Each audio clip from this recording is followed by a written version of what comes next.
Pure Shakti love.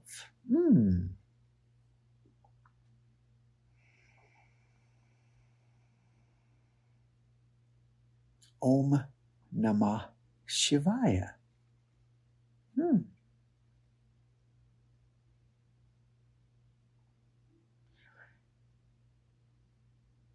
As it turns out,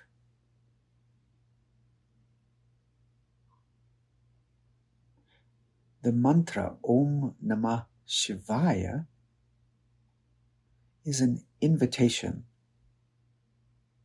to let the pure Shakti love that we inherently are be directly experienced over and over and over in such a way that then that pure Shakti love that we are is ever more liberated into our lived human experience.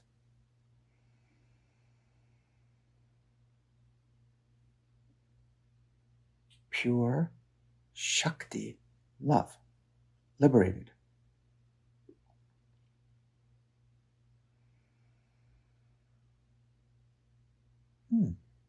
So, in our lived experience, we have this aspect of consciousness that I call the wanter. And in all of the practices that I invite everyone to consider exploring for themselves, what you will start to notice is they are all ways of honoring reality. And there are aspects of our lived human experience that we might be embarrassed about or ashamed about or wish weren't a part of our human experience. Our wanter can be very manipulative and controlling and mean and hurtful and subversive and unkind, lacking in any compassion for anyone else when we're all the way really trapped in there. Because our wanter is very selfish. That's its very orientation, is to be selfish. Its focus is to make things better for us, our own self. Our wanter doesn't care about others. So there is that part of us that is selfish. And so we can honor that. We are here exploring that aspect that I call the wanter. We are exploring wanter dynamics. Now, there is also the love we are, the pure Shakti love. And it can be liberated. So one of the ways that we can explore that is when we do have these strong emotions. Let's say we're feeling judgment toward someone else for how they're choosing to do life. We're not in agreement with how they're doing it. Well, that would be our wanter, wanting them to do it how we do it. The wanter has the solution. It crafts in its journey, comes up with the way that we're supposed to be doing life. And when others are not doing it that way, our wanter will judge them and try to manipulate them and get them to do it how we feel is the solution. This plays out in the religions on planet Earth. Some of the organized religions, they very much feel that their way is the solution, the one right way. So when someone gets pulled into that, they might, then in a very righteous way, walk the planet and try to convince and convert other people to do it the right way, per the solution that their wanter has aligned itself with. So then let's say we're against that, our wanter, let's say we're against that, then we're now, feeling like they're doing it wrong. And so then we get to withhold the love that we are from them for making the choices that they're making. So we're all here exploring that. So one of the lovely possibilities is to turn toward that when it rises up in us and honor it. Let ourselves directly experience it in the living practice. Whenever these feelings come up, I invite everyone to turn toward that feeling and allow it to be directly experienced. Where do you feel this in your body?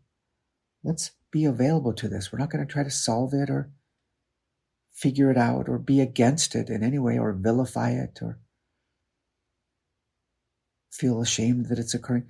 Let's just directly experience it and honor it.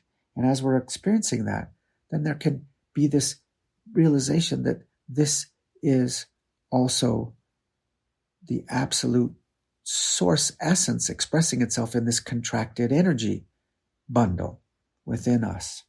So we can honor that, allow it to be directly experienced.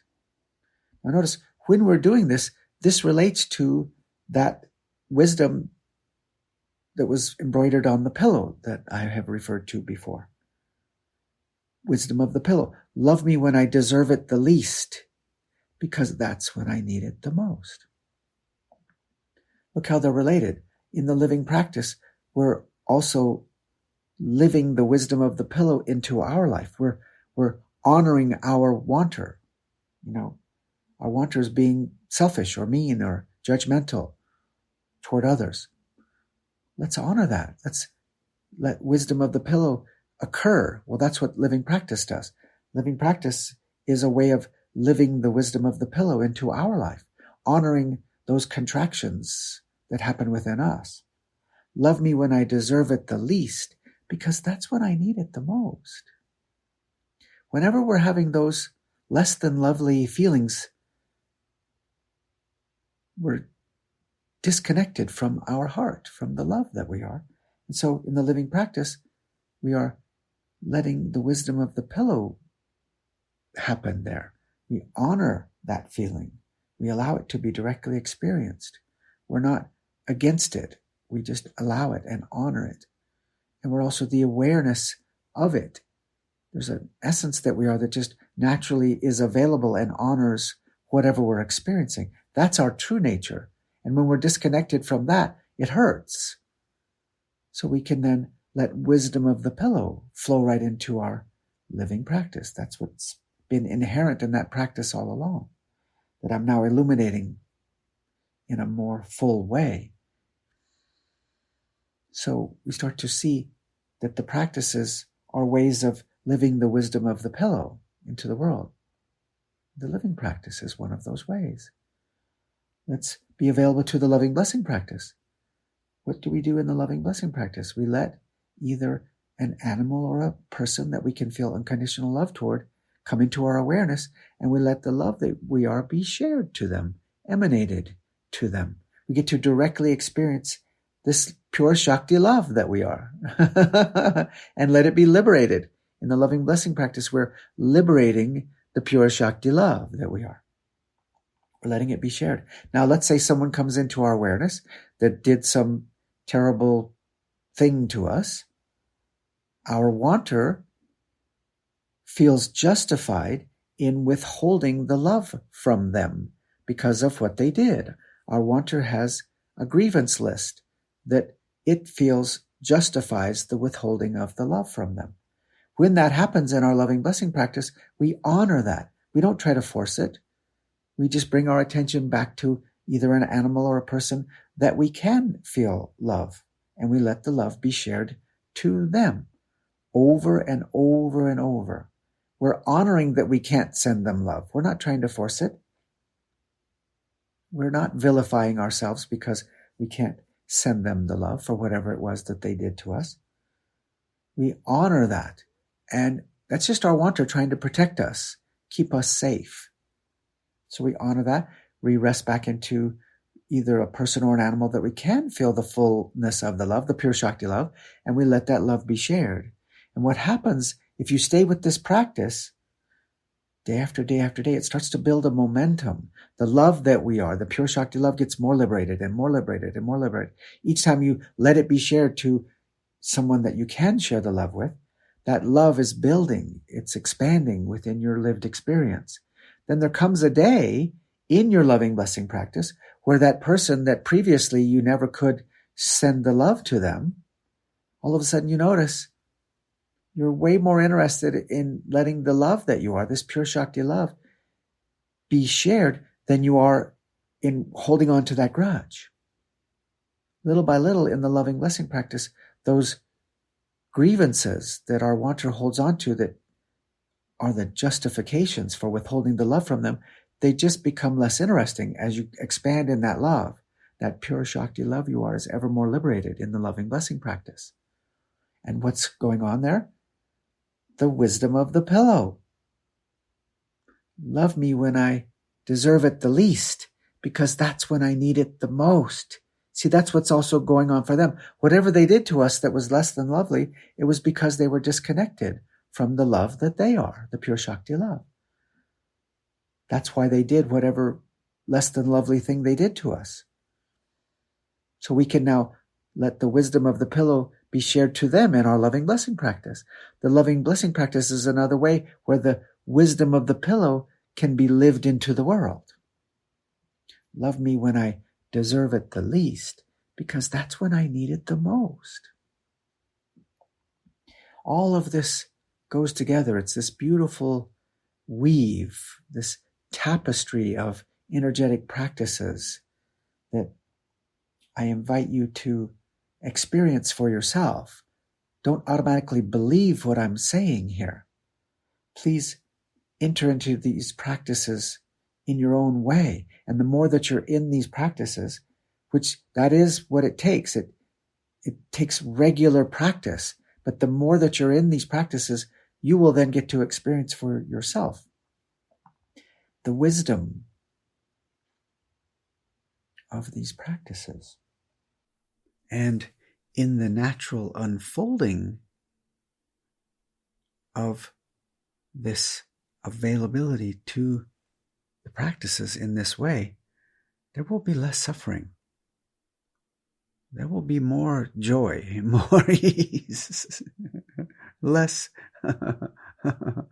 worry, less anxiety, less fear, less regret, less sadness. It just is the natural unfolding where there's more playfulness, more creativity, more acceptance, joy and wonder and awe and ease, the naturalness of who we really are. And so, as it turns out, we are liberating pure Shakti love. We are liberating pure Shakti love. We are liberating pure Shakti love. Liberating pure Shakti love. Oh,